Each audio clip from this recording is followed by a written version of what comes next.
Does anyone else find it strange that some of the most educated, thoughtful, accomplished Black people in America can walk through a room unnoticed, while a rapper, an athlete, or an entertainer can become a spokesperson for millions? This question reminds me of an episode of, I believe it was Dave Chappelle's show, where, and if it wasn't the Chappelle show, it was maybe something he said during one of his stand-ups. But he basically said, like there was a crisis that happened, and the news reporter was like, "Oh my God, let's call Ja Rule to see what Ja Rule thinks." And Dave was like, "Where is Ja? Add me Ja Rule." It was hilarious. But it's indicative of this question that I'm asking. Why is it that some of our entertainers who, and they should be lauded and they should be, respected for, the ones at least who have, developed and evolved in their craft and, and contributed to the culture in ways. But we need to understand that primarily and for the most part, what they do is very niche. They're not the folks who have studied, sociology or the political, the social political realities of Black America, right? Like that's not what they do. I mean, they, in many respects, they've lived it. They've lived a reality amongst us, but not to the extent that they've studied it. And a lot of times by the time they become famous, they've amassed a significant amount of wealth. And in many cases, they don't even align with the communities that they came from. So there's that. So this conversation is going to be centered around four main talking points. And the first one is visibility is not the same as leadership. One of the things that is a real concern within Black American communities that I personally don't think get enough attention is the ways in which our historical leaders have been treated, or should I say mistreated, in the United States. And this mistreatment has led to and includes the very public assassination of Martin Luther King Jr., or the very public assassination of Malcolm X, or the very public mistreatment of all of the Black Panther Party leaders. All of the folks, the very public humiliation and the treatment of folks like Fannie Lou Hamer. We can look at these and understand the very heavy-handed approach taken to Black American attempts at freedom and looking to advance the causes within Black America. And one could argue that these heavy-handed historical approaches doesn't leave a whole lot of room for those of us coming behind to fill any of these gaps or these voids. And that's something that I think we need to take seriously, because what has happened, what in my estimation, what I've seen happen over the course of, at least my lifetime as someone who was born in the 70s and grew up in the 80s and the 90s, visibility is not leadership, but visibility has been rewarded in the sense that those Black folks who have became, the most visible in many respects have not really taken up the mantle of Black causes in the ways in which some of our more exemplar Black leaders in the past. So in other words, what I'm saying is a lot of the Black leaders, the folks who are in leadership positions today, they are more palatable than, say, folks like Malcolm X or Martin Luther King. They're more acceptable, easy to deal with, because they aren't really going against at all. They're not going against the white power structure. They're not really fighting on behalf of Black communities the ways in which leadership did in the past. And that runs the gambit all the way up to the first Black president, and all of the, the elected officials. I mean, of course, there are always some exceptions, but I think historically the exceptions were the opposite. I think our leaders in the 60s and the 50s and, up until the 70s, I think the exception was Black leaders fighting on behalf of white supremacy. And I think that has flipped today. So visibility is not the same as leadership. A person can be a leader and not famous. For example, you have teachers across the country. You have principals. You have scholars, organizers, pastors, community builders, organizers, and people like this who nobody knows except local people in those specific communities. We equate visibility with leadership. And what I'm saying is that that's not always the case. That's almost, at least in the sense of the U.S. and the way in which the U.S. operates, that's almost never the case. Visibility is not leadership. That's point number one. Point number two, the entertainment economy rewards celebrity. And this is very important because the issue may not be Black communities. The issue is America. America rewards entertainment. Just think about the ways in which the salaries of our, our sports figures, right? And our entertainers, the spectacle behind all of this, the consumption, the marketing, the advertisement, and the ways in which these corporations fawn over and fan these flames and pour money into our entertainment and into our sports apparatus, right? America rewards this. And on the flip side, devalues education, devalues educators, devalues critical thinking and critical thought and critical thinkers. A scholar may spend 30 years developing an idea, and a celebrity can trend in 30 minutes. In 30 minutes and become famous and become high-level visibility and then automatically considered a leader. Considered a person whose opinion about life, about community, about the condition of his or her people, right? Whereas, as I mentioned, a scholar who may have spent 30 years researching, examining, along with living through the experiences, and they don't get the opportunity to share what they've contributed or what they have to offer because of the way in which the United States is set up, the ways in which this country prioritizes hierarchy of priority. Entertainment is at the top of the list, especially for Black folks. Intellectual Black folks have been intentionally marginalized and sidelined for or in exchange for entertainers, musicians, artists, things like that, sports figures, etc. We have to ask ourselves, is this a Black problem or is this an American problem? So because we're very critical as Black folks, we're very critical of Jay-Z and Beyonce like that. They're the people that are trending right now that, Black people are tearing apart, for different reasons. And I'm not suggesting that, is unwarranted, but really when we reframe the problem, is this a Black problem? Is this a problem amongst us, or is this a problem with the society that the ways in which the society is structured? That's really the question that we need to be asking. We can be critical of Jay-Z, for example, for breaking the boycott or crossing the picket line, so to speak, by, putting his album in Target, right? To the dismay of many folks. We can be critical of that. But we can't be critical of that decision without being critical of the economics and the structures and the ways in which things are governed within the United States. And this leads to, the whole concept of how our institutions work, how our political system work, right? I mean, who are the people that are running for office and what agendas are they bringing with them?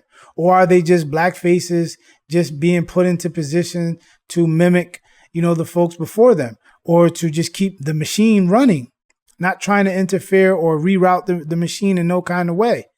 So when we vote for Black folks, who don't have an agenda or who are not part of bringing forth an agenda or lobbying on behalf of Black America, what are we really doing? That's a whole other question. But I mean, the point is this a problem with Black people, or is this a problem within America? Or is it a mix of both, right?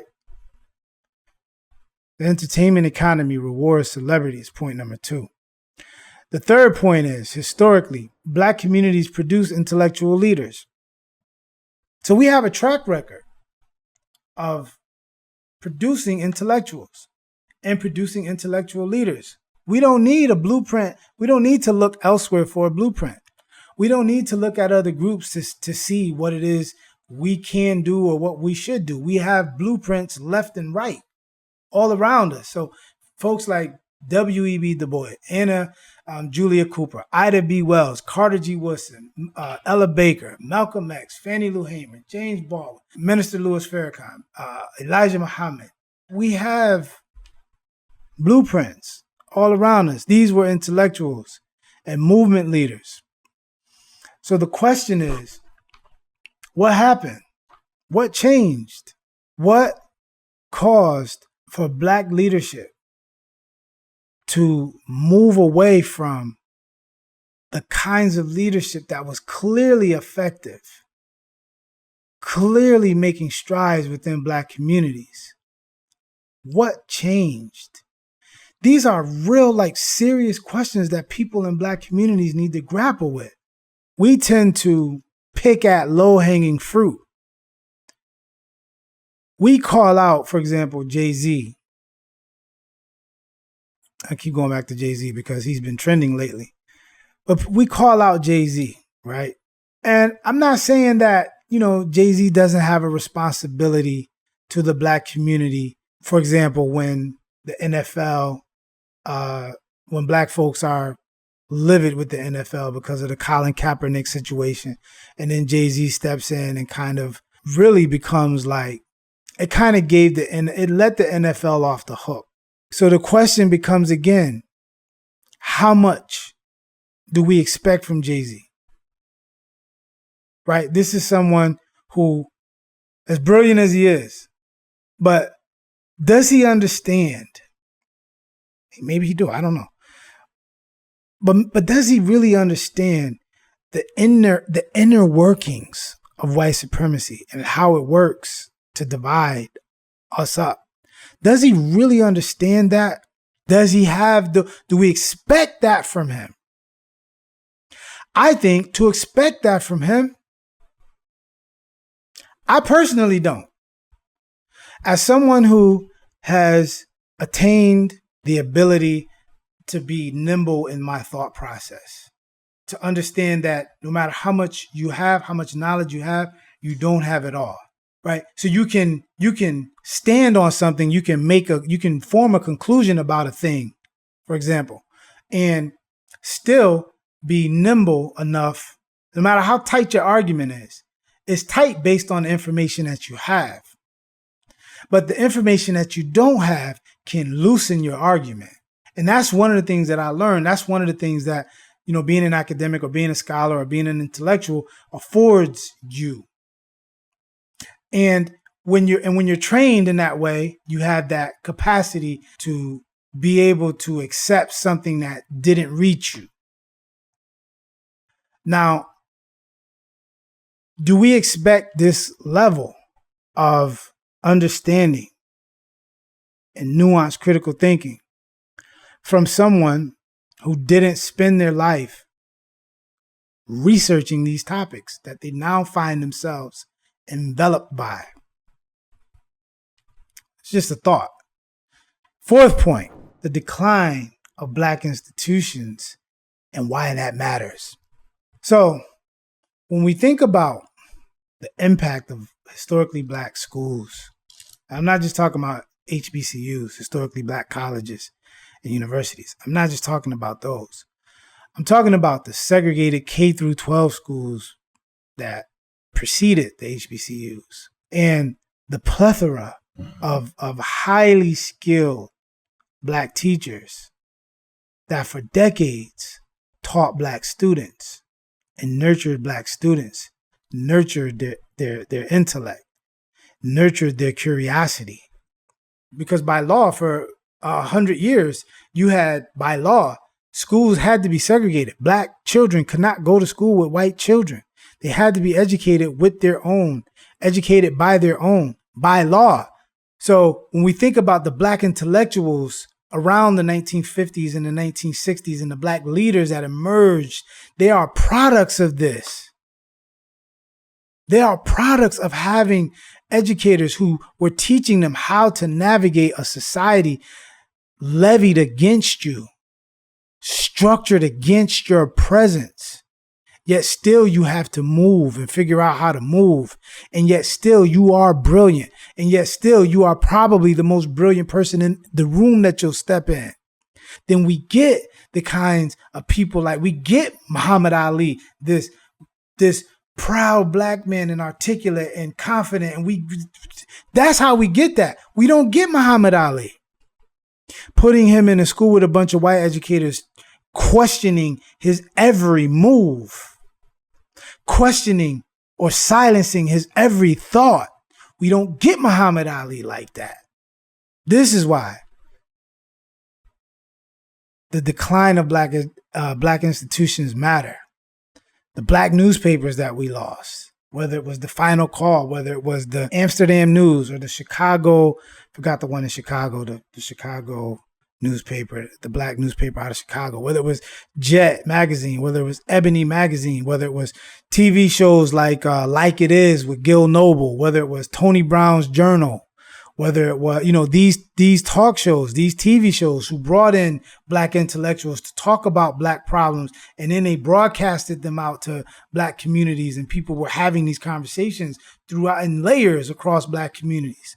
We don't have those anymore. So I'm raising these issues because the future of our political brass needs to figure out ways to lobby on behalf of black communities against the decline of black institutions and unloosen and unhinge these practices and policies and structures that have destroyed so much of what our ancestors fought to build. And as a result, we have these intellectual voices that are muzzled and that are silenced. So, as many institutions weaken, celebrity culture filled the vacuum. And the question is, as it relates to this point 4, when institutions decline, who becomes the public voice? I mean, we're seeing the answer to that. Athletes and entertainers can provide inspiration. They can provide a sense of enjoyment and some escapism. But intellectuals critique. They foster discomfort. They, at their best, stand for and live by accountability. They hold folks accountable. And people naturally gravitate towards what feels good. People rather, I get it. Black folks have been traumatized in these here United States. We haven't had any therapy. We haven't even been, in most cases, diagnosed with the trauma that many of us, most of us, if not all of us, have inherited. That's part of our DNA and our genetic makeup. Passed down from generation after generation. Trauma on trauma on trauma.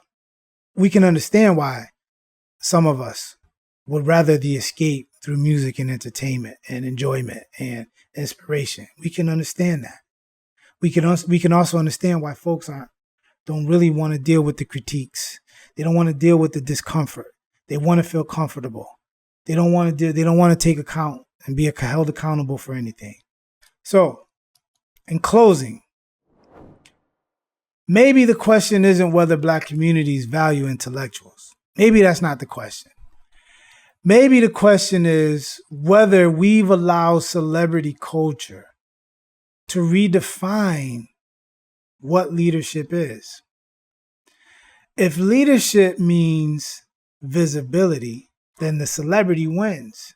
The celebrity is at the top of the food chain.